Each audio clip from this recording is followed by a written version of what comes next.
Ma chérie, j'ai donné l'ordre au maire de faire partir le convoi de femmes et d'enfants dès demain matin. C'est bien cela? Oui, Excellence. Tout le monde a été prévenu. Préparez vos bagages et vous partirez avec eux. Mais il n'en est nullement question, cher ami. De la résistance? Mais non, pas du tout, mon cher. Seulement mon devoir est d'être ici. Faites comprendre à mon épouse qu'elle doit, comme l'ensemble des femmes d'Irkoutsk, partir avec les civils. Oui, chère madame, vous le devez. Pouvez-vous faire comprendre à mon époux qu'en raison de mon titre officiel, je dois demeurer là où se trouve le drapeau de la Sainte-Russie? Eh bien, madame, oui... Enfin, c'est que... Il existe également des drapeaux de la Sainte-Russie à Moscou, là où vous allez. Monsieur le maire, dites à mon époux que je resterai là où se trouve la garnison qu'il commande. Mon Dieu, que mon épouse est entêtée! Quoi? Hein? Que se passe-t-il? Que voyez-vous, mon ami? Les Tartares attaquent le convoi de fourrage. Tirez sur l'escorte!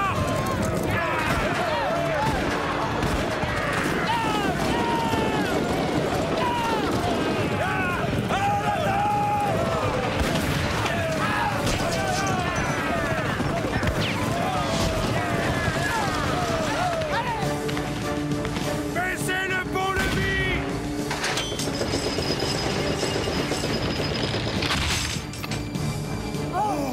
Il se rapproche!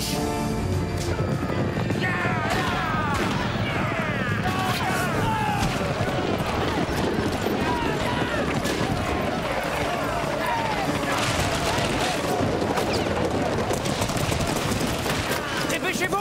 Dépêchez-vous! Oh là! Oh! Oh! Oh! On peut dire qu'il ne manque pas de sang-froid, oui? Oh, votre fils est vraiment courageux. Il l'est en effet. Couvrez la retraite! Feu!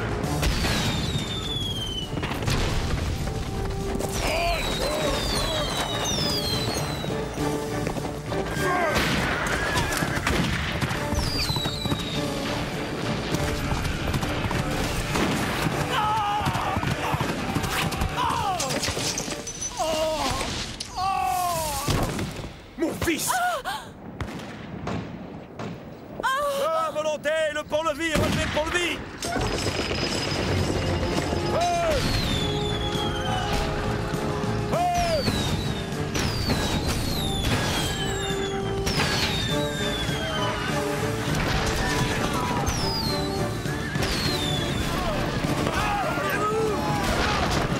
Feu! Feu!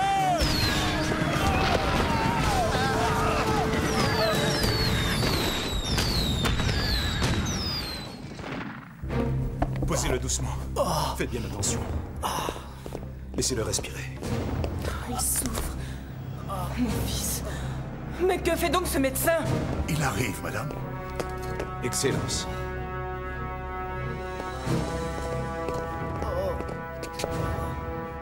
Aidez-moi à le tourner, s'il vous plaît. Poussez-vous, je vous prie. Il est gravement touché. Il faudrait l'opérer. Mais alors, opérez tout de suite! La première balle est logée tout près du cœur. Oh non. Et la seconde balle, je le crains, est logée près de la colonne vertébrale. Vous êtes bien chirurgien. Non, Excellence, je suis seulement médecin. Même si vous n'êtes que médecin, vous savez tout de même extraire des balles. Bien sûr, Alors, allez-y.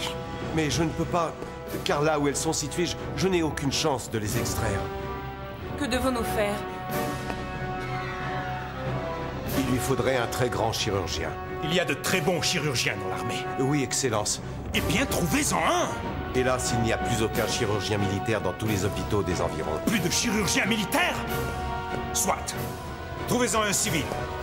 Excellence, tous les médecins et chirurgiens civils ont été réquisitionnés par vos troupes et sont partis rejoindre l'armée impériale. Vous voulez dire qu'il n'y aurait personne pour soigner mon fils? Oh non. Il y a bien un chirurgien qui, paraît-il, était très bon. Quoi? Mais il a été banni et vit ici en exil. Pour quelle raison a-t-il été banni? Je ne tiens même pas à le savoir. Si c'est un vrai chirurgien, il saura sauver mon fils. Cher ami, Oui? Avez-vous conscience de prendre là un grand risque? Car il va peut-être en profiter pour se venger. Sincèrement, je ne le pense pas. Et où habite-t-il, ce grand chirurgien? Au 3 impasse Baïkal, Excellence. Messieurs, allez me le chercher, séance tenante. À vos ordres, Excellence.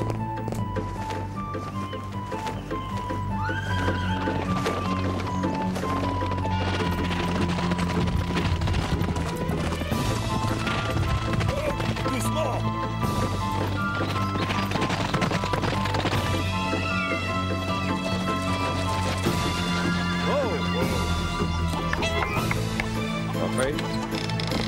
Comme voulez-vous. Un homme est blessé et il faut l'opérer de toute urgence. J'arrive. Juste le temps de vérifier ma trousse.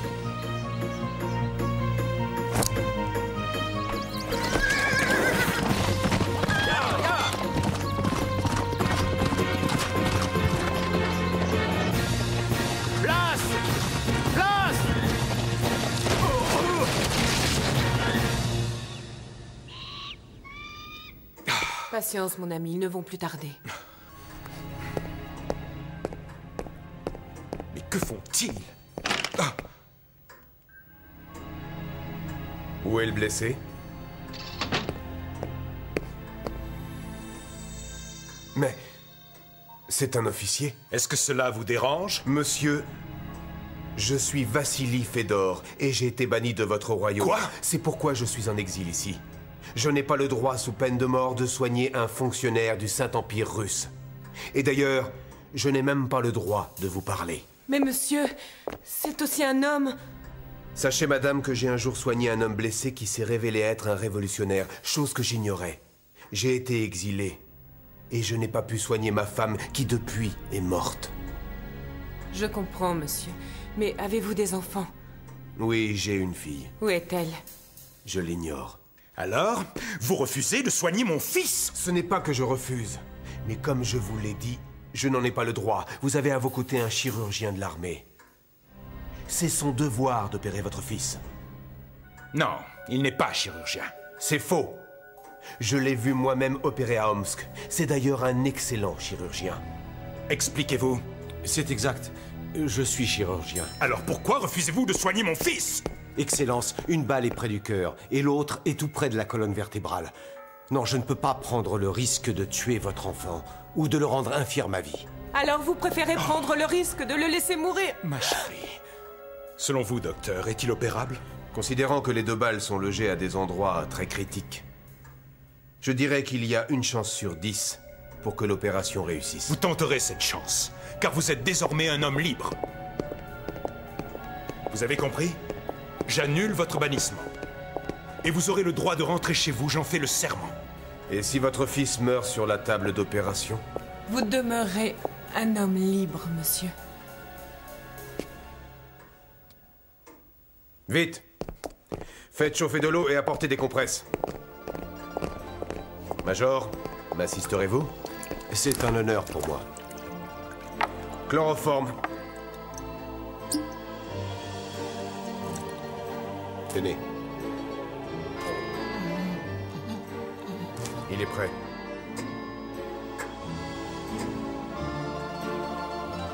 Compresse. Scalpel.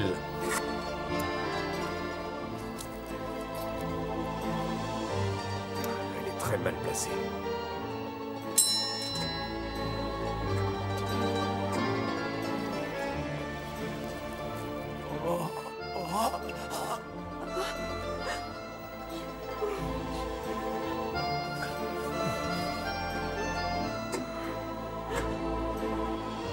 Compresse.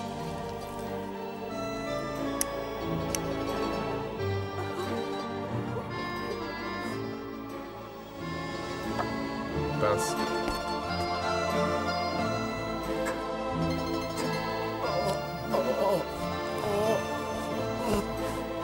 Il a extrait la première. Oui, mais il en reste une. Pansement, vite. D'autres pansements.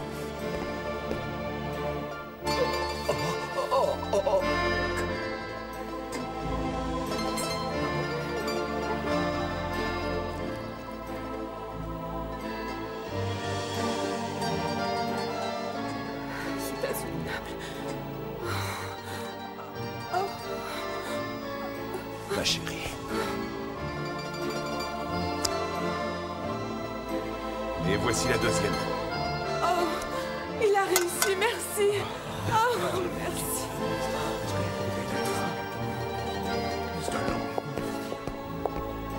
Comment va-t-il, docteur? Je lui ai administré un somnifère. Il va dormir pour au moins 24 heures. Ne le déplacez sous aucun prétexte et mettez-lui des sangles pour qu'il ne bouge pas. N'hésitez pas à venir me chercher à son réveil s'il délire, ou s'il y a d'autres complications. Bonsoir. Merci. Bonsoir, docteur. Oh, ma chevalière. Docteur, attendez. Vous oubliez votre laissez-passer pour la Sainte Russie.